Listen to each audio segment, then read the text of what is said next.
hemos visto ya básicamente lo más importante de la bioquímica y de la fisiología de las principales hormonas. Pues ahora vamos a empezar con la patología propiamente de las glándulas, ¿no? Del sistema endocrino. Te he indicado que hay dos temas principales que debes aprender dentro de la endocrinología, que es primero la patología tiroidea y la diabetes mellitus, ¿no? Ahora vamos a empezar con la patología tiroidea. Bien, vamos a empezar con el bocio, ¿no? ¿Qué es el bocio? Es el incremento de la glándula tiroides. En la imagen tú ves primero una imagen que muestra la ubicación y el tamaño de un tiroides normal, ¿no? Y al lado ves la imagen de una glándula aumentada de tamaño. Pues el incremento de la glándula tiroides se denomina bocio. En esta primera parte vamos a hablar del famoso bocio simple, ¿no? Que es un bocio difuso, como ves en la imagen. Es decir, un lóbulo aumenta de tamaño de la misma forma que el otro lóbulo. Es difuso, o sea, a nivel de toda la glándula, ¿no? ¿Cuál es su otra característica? El bocio simple tiene una función tiroidea normal, ¿no? Es decir, es un paciente eutiroideo, tiene una función tiroidea normal. Este bocio simple no tiene nódulos, es decir, no hay nódulos, ¿no? Y la etiología no tiene que ser ni inflamatoria ni tumoral. Entonces, el bocio es el aumento del tamaño de la glándula tiroides. Pero el bocio simple es un aumento difuso de la tiroides, es decir, tiene que aumentar del mismo tamaño todas las partes de la glándula. ¿Qué más? Para que sea bocio simple, la función tiroidea tiene que estar normal. ¿Qué más? No tiene que presentar nódulos, ¿no? Y su etiología no tiene que ser ni inflamatoria ni tumoral. ¿Cuál es la causa más frecuente del bocio, sobre todo en nuestro medio? El déficit de yodo. El déficit de yodo es la causa más frecuente de bocio en nuestro medio. ¿Cuál es la clínica del bocio? Bueno, como ves en la imagen, hay distintos tipos de bocio, ¿no? El bocio simple puede ser de un tamaño moderado o realmente de un tamaño grande. Entonces, la mayor parte de los bocios son asintomáticos. Es decir, solamente se observa a la exploración, ¿no? En la parte del cuello. En la parte del cuello, el bocio se evidencia como una glándula con aumento de tamaño, ¿no? Un aumento de tamaño en el cuello. Si nosotros hacemos una palpación, la palpación tiene que ser simétrica, por eso es un bocio simple. Entonces, a la exploración ves un aumento de la glándula de tamaño simétrico. No hipersensible, es decir, que no le duele al paciente, ¿no? El bocio simple no tiene que doler, sobre todo cuando palpas. Y a la palpación tiene que ser blanda y no tiene que presentar nódulos, ¿no? Eso es lo típico de un bocio simple. Como te he indicado, generalmente es asintomático, pero cuando estos bocios crecen demasiado, como ves en la imagen, ¿no? Pues estos bocios comprimen estructuras vecinas, como ser el nervio laríngeo, el esófago, la tráquea, y de ahí es que derivan una serie de síntomas. Por ejemplo, si comprime el nervio laríngeo, puede haber disfonía. Si comprime el esófago, puede haber disfagia, ¿no? Si comprime la tráquea, puede haber molestias respiratorias, etc. Entonces, la clínica resulta de los síntomas compresivos, ¿no? Sobre todo en bocios de gran tamaño. ¿Cómo hacemos el diagnóstico y el tratamiento del bocio simple? Bueno, vemos a un paciente y sospechamos de bocio. ¿Qué es lo primero que hacemos? Exploración física, es decir, palpación, ¿no? Vemos el tamaño de la glándula, que esté simétrica, que el crecimiento de tamaño esté simétrico, que no haya nódulos como indicado, ¿no? ¿Qué más? Hacemos pruebas de imagen. De preferencia, hacemos una ecografía tiroidea.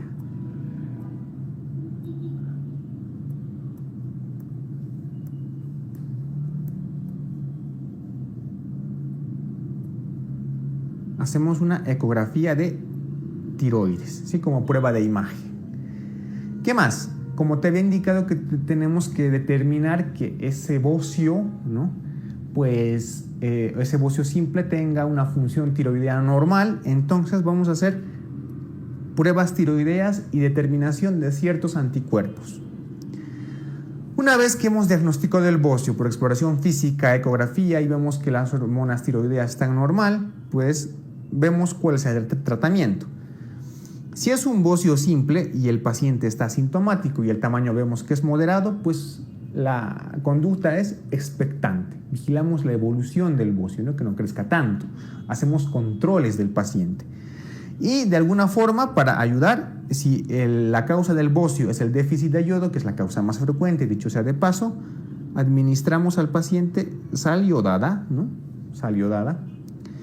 Y si el paciente lo necesita, en algunos casos se puede administrar hormonas tiroideas, ¿no? Podemos hacer una sustitución de las hormonas tiroideas.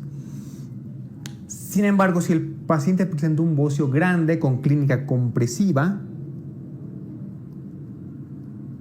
no, clínica compresiva me refiero a disnea, disfagia, disfonía, etc. El único tratamiento es la cirugía, es decir, realizamos una tiroidectomía. Entonces, sospechamos de bocio, exploración física, ecografía, determinamos hormonas tiroideas, algunos anticuerpos en algunos pacientes. Si el bocio está asintomático, vigilamos y administramos sal yodada.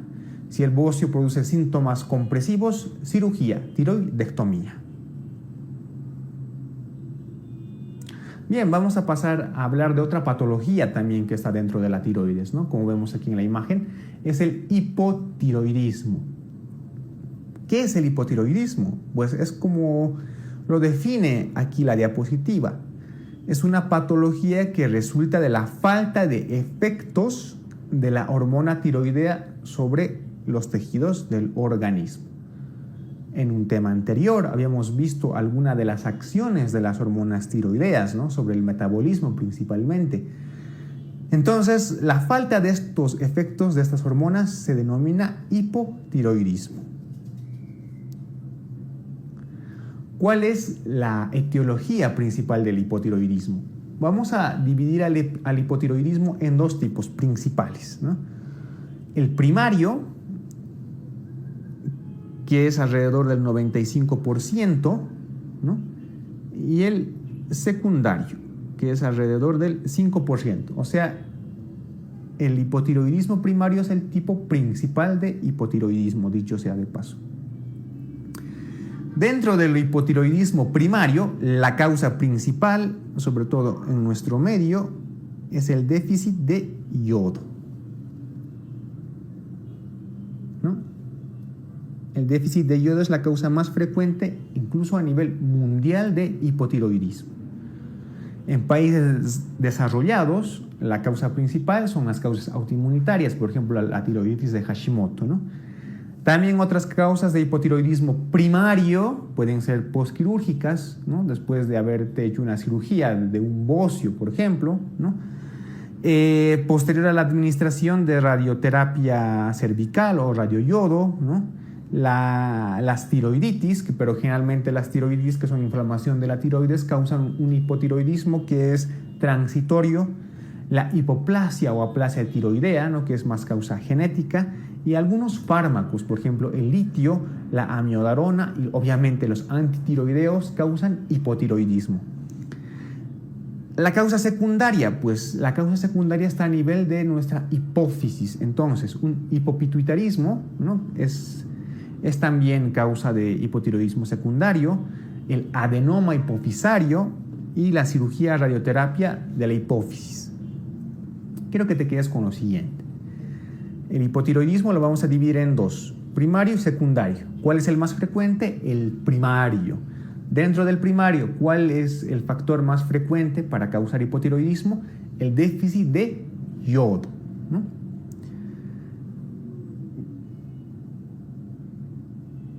Bien, dentro del hipotiroidismo primario, pues aún hay una serie de hipotiroidismos característicos. Por ejemplo, el hipotiroidismo congénito, ¿no?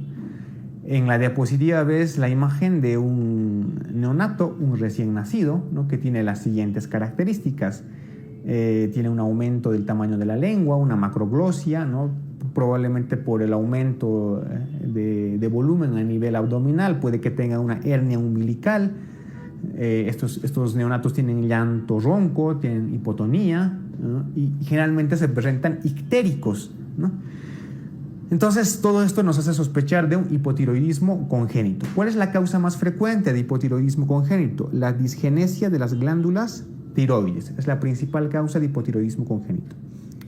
¿Cómo se diagnostica? Obviamente, aparte de la clínica, pues normalmente se realiza una prueba del talón, una prueba de sangre del talón, entre las 48 horas de recién haber nacido, ¿no? Entonces, como ves en la imagen, pues esta prueba de talón es por donde se hace el despistaje del hipotiroidismo congénito. ¿Qué es lo que se mide en la prueba de talón? Pues vamos a medir la TSH, ¿no? En la prueba de talón, medimos la TSH. Si tú tienes la sospecha, ya sea por bioquímica, ¿no? Hacemos la prueba de talón y la TSH está anormal o clínicamente, el tratamiento debe hacérselo de inmediato. No tenemos que esperar absolutamente nada, ¿no? Porque la falta de las hormonas tiroideas pueden desarrollar graves secuelas en el crecimiento de un recién nacido. Entonces, el tratamiento se lo realiza de inmediato ante cualquier sospecha de hipotiroidismo congénito. El hipotiroidismo autoinmunitario, pues está indicado que en algunos países, sobre todo los desarrollados, ¿no? Europa, Estados Unidos, Japón, principalmente la causa de hipotiroidismo no es el déficit de yodo, sino es el hipotiroidismo autoinmunitario, propiamente la tiroiditis de Hashimoto, ¿no? ¿Cuál es la característica de la tiroiditis de Hashimoto? Se acompaña de bocio, es un hipotiroidismo con bocio. ¿Qué más? Es más frecuente en mujeres. Es una tiroiditis de Hashimoto autoinmunitaria, más frecuente en mujeres, que se acompaña con bocio, ¿no? Histológicamente se observan infiltración linfocitaria difusa y algunas células epiteliales, etc., ¿no? Pero lo que más nos interesa es que para su diagnóstico es indispensable la presencia de dos anticuerpos. El primero, el anticuerpo antitiroglobulina, y el segundo, el anticuerpo antitiroperoxidasa. Entonces, en los países desarrollados, la causa de hipotiroidismo más frecuente es la tiroiditis de Hashimoto, que se presenta con bocio, es más frecuente en mujeres y en su analítica, al margen del hipotiroidismo que vamos a ver más adelante, presenta dos anticuerpos, antitiroglobulina y antitiroperoxidasa. Bien, ¿cuál es la clínica del hipotiroidismo en general, ¿no? Pero en general, pues por ejemplo, como ves en la imagen, ¿no? Va a ir desde el cabello seco, quebradizo, la piel más seca, más delgada, igual. Va a haber un aumento de peso, que es importante, un aumento de peso. Hay una intolerancia al frío, ¿no? El cabello seco, como te había recalcado. Hay una bradicardia, porque te he indicado de que las hormonas tiroideas aumentan la frecuencia cardíaca, pues si no hay hormonas tiroideas, pues puede tender el paciente a hacer bradicardia. Normalmente hay depresión incluso, ¿no? Hay fatiga. En pacientes adultos mayores, sobre todo, puede haber falta de memoria, sobre todo en los pacientes ancianos, ¿no? En las mujeres, alteraciones del periodo menstrual, estreñimiento, ¿no? Entonces, esos son la sintomatología básica del hipotiroidismo. Aquí te he hecho un resumen de dos cosas, ¿no? Diferenciamos tanto síntomas como signos dentro del hipotiroidismo. Pues de más a menos, pues debemos decir que, por ejemplo, entre los síntomas principales, cansancio y debilidad, la sequedad de la piel, la sensación de frío, intolerancia al frío, ¿no? La dificultad para concentrarse, la mala memoria, el estreñimiento, el aumento de peso, en algunos casos la voz ronca y en las mujeres sobre todo alteraciones menstruales. ¿Cuáles son los signos? Si inspeccionamos al paciente y tocamos su piel, vamos a ver que tiene una piel seca y áspera. Tocamos las extremidades, generalmente están frías. En caras, manos y pies vemos que están hinchados. En algunos pacientes, sobre todo varones, podemos ver alopecia periférica. Si controlamos la frecuencia cardíaca, estos pacientes están bradicárdicos, y en algunos pacientes se puede desarrollar incluso el síndrome del túnel del carpo. ¿Cómo hacemos el diagnóstico del hipotiroidismo? Pues esto es lo principal. Generalmente en las patologías de endocrinología, pues el diagnóstico principal lo hacemos por la bioquímica, por las concentraciones de las hormonas y de sus componentes. Entonces, quiero que te quedes con este dato clave. La determinación de TSH es la más importante para realizar el diagnóstico de hipotiroidismo. En la imagen te he dividido en 3 tipos. El hipotiroidismo primario, que es el más frecuente, no más del 95%. El hipotiroidismo secundario, que es menos frecuente, que está en relación con patología de la hipófisis, ¿no? Un 5%. Y un hipotiroidismo subclínico, que este no lo he descrito, pero que es fácil de interpretar. Un hipotiroidismo subclínico es aquel que presenta una TSH que está anormal, que está elevada, pero que las hormonas tiroideas están dentro de rangos normales. Este hipotiroidismo subclínico nos quiere decir que este paciente a la larga puede predisponer a desarrollar hipotiroidismo.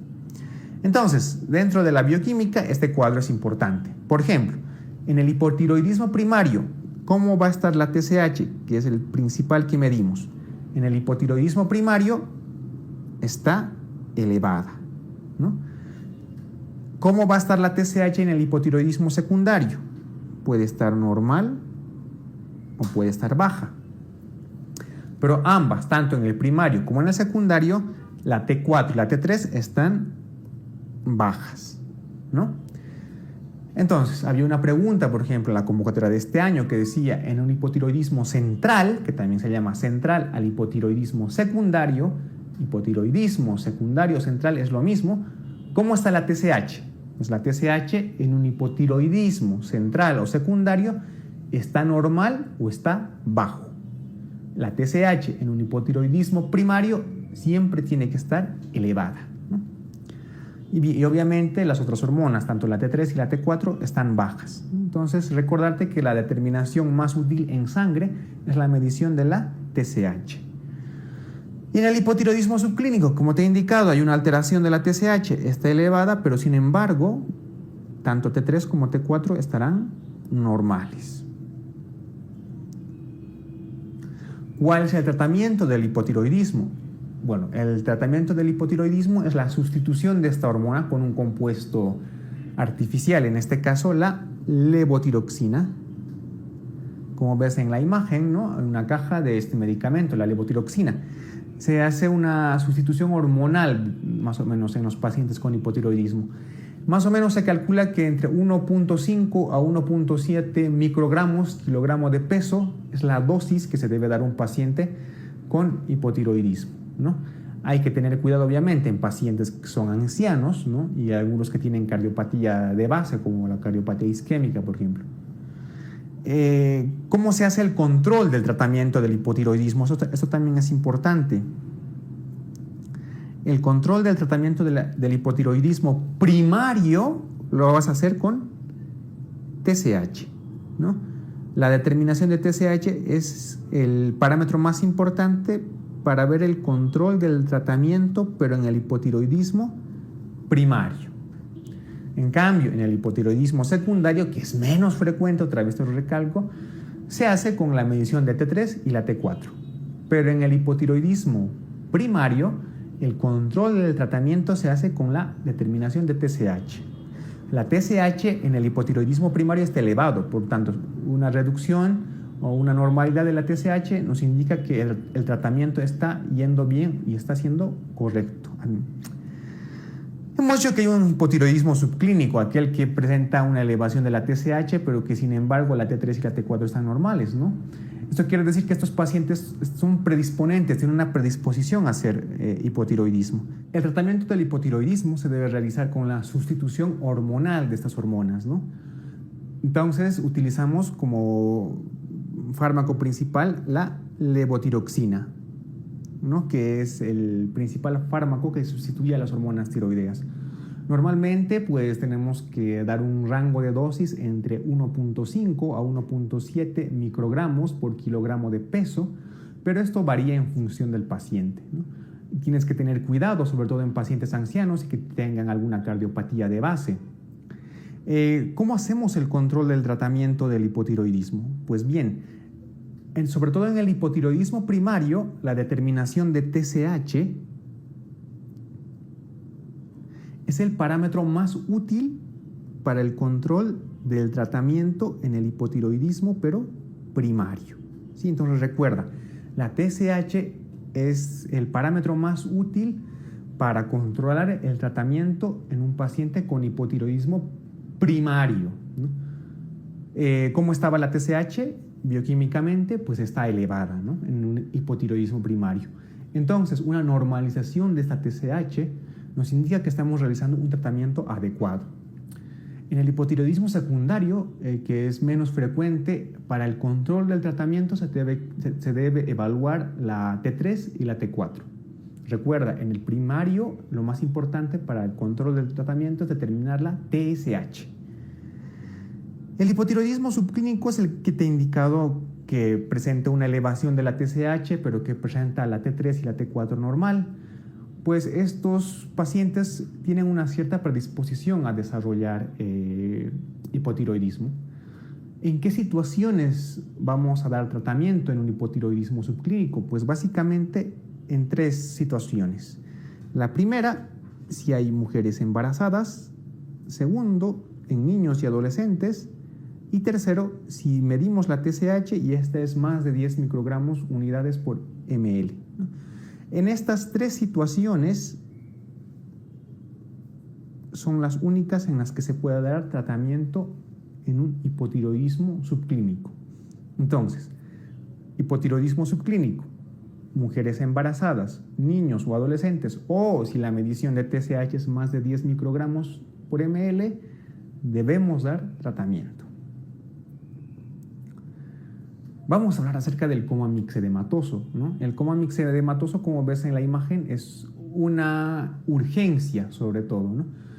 ¿Cómo ocurre el coma mixedematoso? Bueno, el coma mixedematoso ocurre en pacientes que tienen un hipotiroidismo grave, ¿no?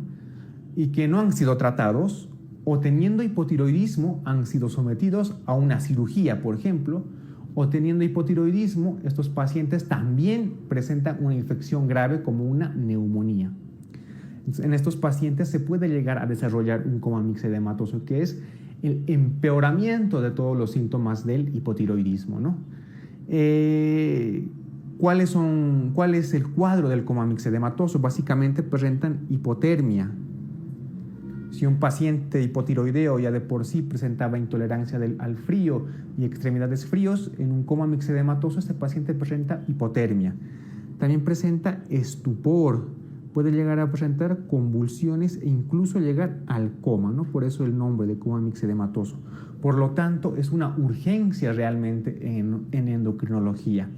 ¿Cuál es el tratamiento? El tratamiento se lo debe hacer de inmediato, administrando levotiroxina intravenosa, ¿sí? Y obviamente la corrección del factor desencadenante. Si es una neumonía, si ha sido sometido al frío de manera brusca, ¿no? Etcétera. Algo que debes recordar es que en el coma mixedematoso, si bien tienes que aplicar la levotiroxina intravenosa de inmediato, también tienes que administrar un bolo de cortisona. ¿Por qué hidrocortisona? Porque si no administras un bolo de hidrocortisona, de este corticosteroide, puedes desarrollar una crisis suprarrenal. Entonces, en el tratamiento del coma mixedematoso, administras levotiroxina intravenosa, pero a su vez hidrocortisona para evitar una crisis suprarrenal.